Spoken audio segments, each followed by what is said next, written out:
wasn't good.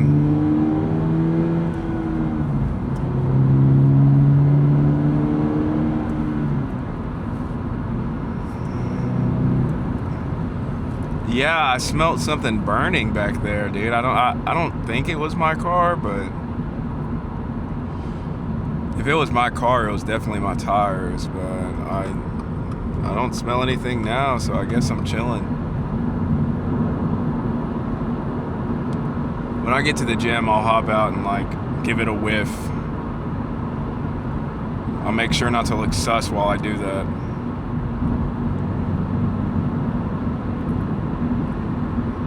But yeah, car's been pretty solid, man. I'm not gonna lie to you. Pretty dang solid. I still have that itch to get a Corvette. I really do. You guys know it's funny. I found another C7 Corvette with like 39 to 40,000 miles, I think, for like $39,000, which is more than what this car was, but just by like a small margin. But I was like, no way there's a C7 Corvette there the moment I get the, you know what I mean? Like, it's funny how that works. But, you know, you gotta just be grateful for what you got, man, and enjoy it. C8 Z06 will always be the ultimate dream car for me. A C8 Stingray is like one of those cars where it's like, it's not my complete dream car to have, but it's something that I could get to fulfill it for the short time frame. You know what I mean? Like, if you're feeling impatient, you know, it's a car you could get to replace it. Which it's always a good car at the end of the day, you know. It's like, just get what you want. Me personally, all you really have to do is get a Stingray, change the front bumper, change, you know, the side panels, the doors, stuff like that, the back, the rear, and, you know, you can put, like, if you get the Z06 rear, you know, you can put a quad 4-tip exhaust down the middle, and you throw a supercharger on it, and boom, you low-key have a Z06. I see people pro-charging their C8 Stingrays, though. Which, I mean, isn't really that bad of a... It's not really that bad of an idea, you know? Like, it's a relatively... It's still a relatively, like, fast and loud car, regardless. Because, I mean, the Stingray goes from, like, 0 to 60 in 2.9 seconds. And 0 to 60 in 2.9 seconds for just a stock V8 is kind of insane. And like that much power to the general public in itself is insane. Because the average person, you know, can't really handle all that power. I feel like I could handle that power just because I have experience with my, you know, with Corvettes in the past and M4 competition. And, you know, that's why I feel like I could easily handle that power. And, you know, I'm not an idiot. You know, I don't, even in my M4 competition, I never floor it just because I know that it could get hectic. Like, I know that you can really lose your vehicle and lose your car if you floor it down, especially in like corners and stuff. You got to be very careful with that stuff, man. People are crazy.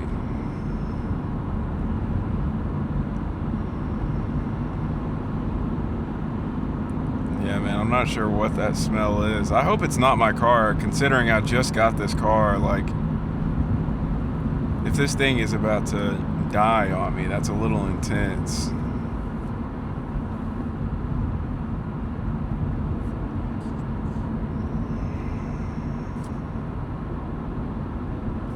But nonetheless, though, you know, it's something. I think if this car broke down on me, though, or anything like that, I think I would end up getting another Lexus. Holy cow. You don't like your BMW at all, huh? I think I would end up getting another Lexus. You know what? Actually, let me go this way, because I don't want to... Yeah, I'll go this way. I don't really want to get stuck in all that traffic over there. I'd probably do like an IS350, like 2022 and up. Or maybe, you know, the newer one.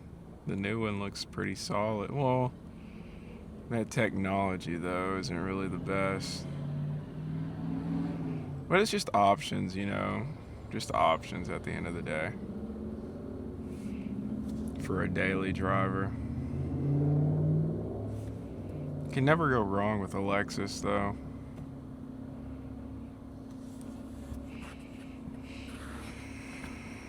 But my next, like, sports car, though, is 100% going to be a Corvette again. I don't really want... The only way I'd get a C7 Corvette is if it's a Z06 or ZR1, which are really hard to find nowadays. But I 1000% will not get a C7 Stingray again. Just because I already had one. But the LC500 Lexus, though, holy, that thing's a beauty, man. I would definitely cop one of those. But I think I will probably...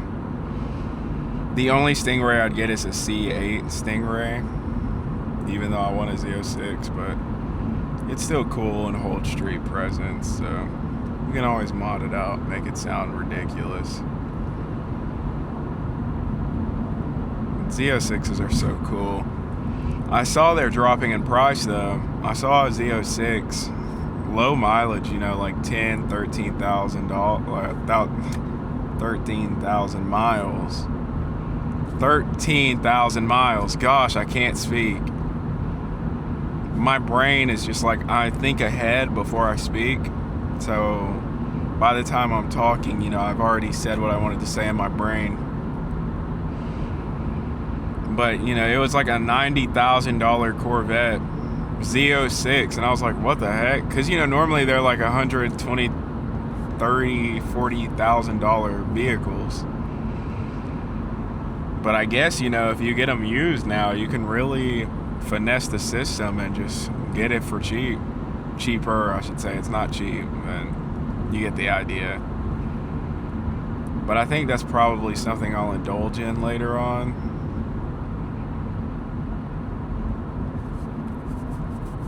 Because it's like, it really, like, if I'm being honest, it really just depends. Like, so everything for my LLC and things like that for my new business, I've already purchased the domain.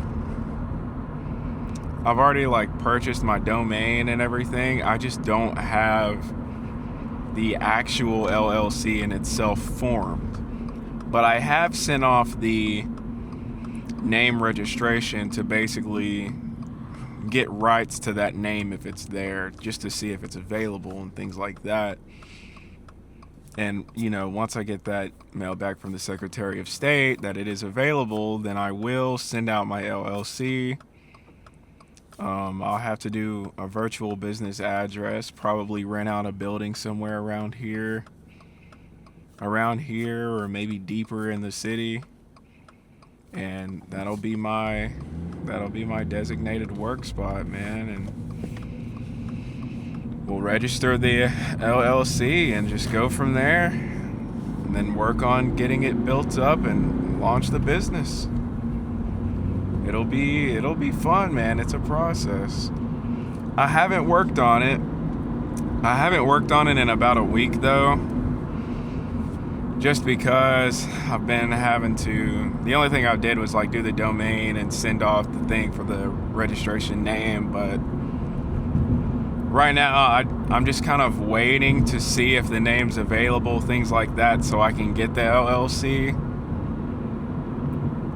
So I can get the LLC before I, build these apps and these products with a team and with a group of people, and we build these apps and products around this name, and we can't even use the name, you know what I mean? Like, so I'm just kind of taking a step back for a week or two, waiting, still getting my ideas together and stuff and planning out everything, but basically just